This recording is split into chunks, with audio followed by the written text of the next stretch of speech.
अंधेरे का मेहमान गांव के किनारे एक पुराना टूटा फूटा मकान था। लोग कहते थे कि वहां रात के समय कोई आता है, लेकिन कोई नहीं जानता था कि वो कौन है। राहुल, जो शहर से अपने दादा के गांव आया था, इन बातों पर विश्वास नहीं करता था। उसे भूत प्रेत की कहानियां सिर्फ बच्चों को डराने वाली लगती थीं। एक रात उसने तय किया कि वो उस मकान का सच जानकर रहेगा। रात के 12 बजे ठंडी हवा चल रही थी।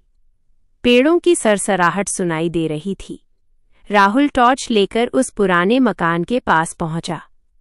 जैसे ही उसने दरवाज़ा खोला, चर्रर, दरवाज़ा अपने आप खुल गया। अंदर सब कुछ धूल से भरा था। दीवारों पर अजीब अजीब निशान बने थे, जैसे किसी ने नाखूनों से खरोचे हों।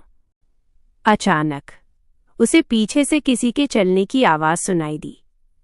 टक टक टक। राहुल ने मुड़कर देखा, कोई नहीं था। उसका दिल तेजी से धड़कने लगा, लेकिन वो आगे बढ़ता रहा। कमरे के कोने में एक पुराना आईना रखा था।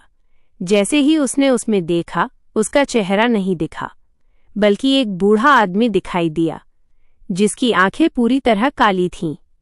राहुल घबरा गया और पीछे हटने लगा। तभी आईने से आवाज आई, तुम यहाँ क्यों आए हो?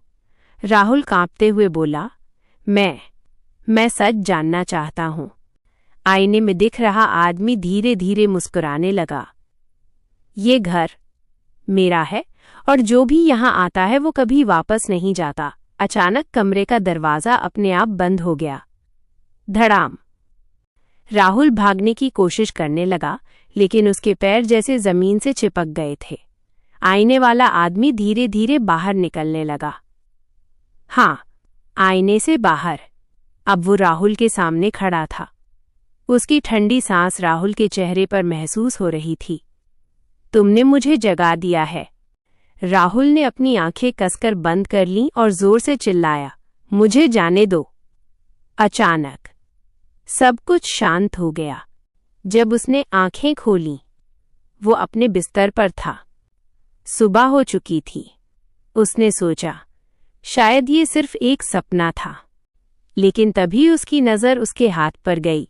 उसके हाथ पर वही खरोंच के निशान थे, जो उस पुराने मकान की दीवारों पर बने थे।